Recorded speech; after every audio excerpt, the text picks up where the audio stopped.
Au cœur de l'Aquitaine, Soulac-sur-Mer, ou plutôt Soulac-sous-Mer pour les plus pessimistes. Nous sommes sur la plage de l'Amélie. Patrice Castin est professeur en géologie marine. Depuis près de 30 ans, il étudie le recul de la côte girondine.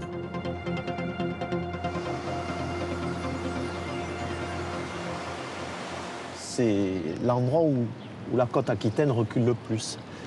C'est de l'ordre de 8 mètres en moyenne. 8 mètres par an, c'est presque 10 fois plus vite qu'ailleurs sur le littoral français. Ici, là, où vous avez des blocos, en 1850, il y avait des rues. Il y avait des rues, on a le plan cadastral de 1850, et on voit qu'il y avait 2 rues. Il y avait 2 rues avec des villas. Et là, évidemment, tout est parti à l'eau. On a du mal à l'imaginer. Ah, on a du mal à l'imaginer, mais c'est pourtant la vérité. Et puis, ce que vous voyez là, mon collègue, dans 50 ans, il dira la même chose. Il dira, ici, vous aviez une rue avec des maisons et puis elles sont dans l'eau. Dans 50 ans, ça sera ça. Ça continuera à reculer.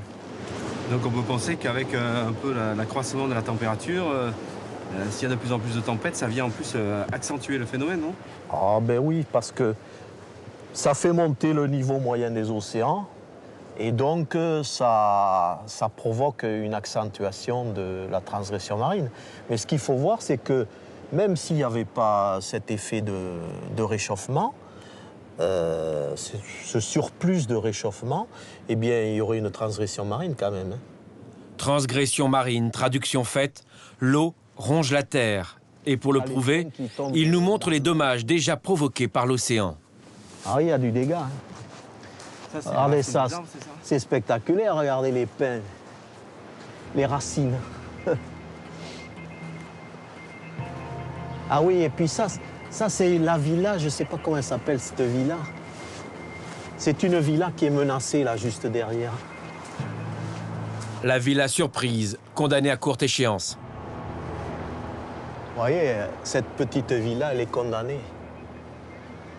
C'est dommage. 2 hivers et puis c'est fini. La mairie tente d'enrayer ce phénomène en installant ce type de rempart, de grosses pierres qui ralentissent la puissance des vagues.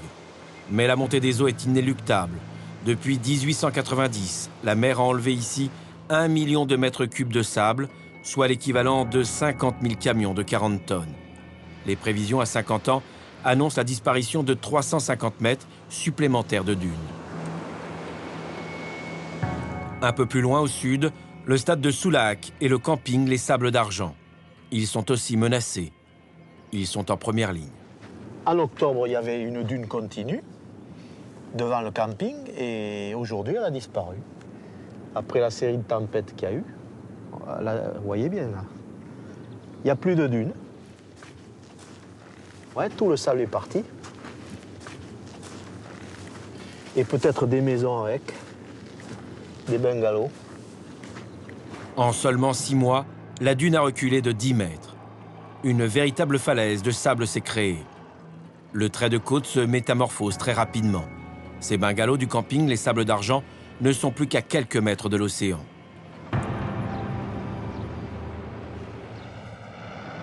Mais je suis impressionné là. Ouais, j'étais venu en octobre et c'était pas du tout comme ça. Tout a été emporté.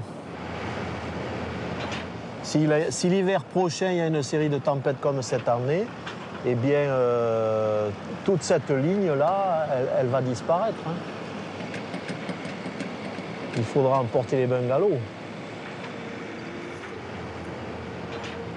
Planter des pieux, enrocher la côte, des travaux qui semblent dérisoires face à la montée des eaux. Avec le réchauffement climatique de ces 20 dernières années, l'érosion marine débutée voici 16 000 ans ne fait que s'accélérer.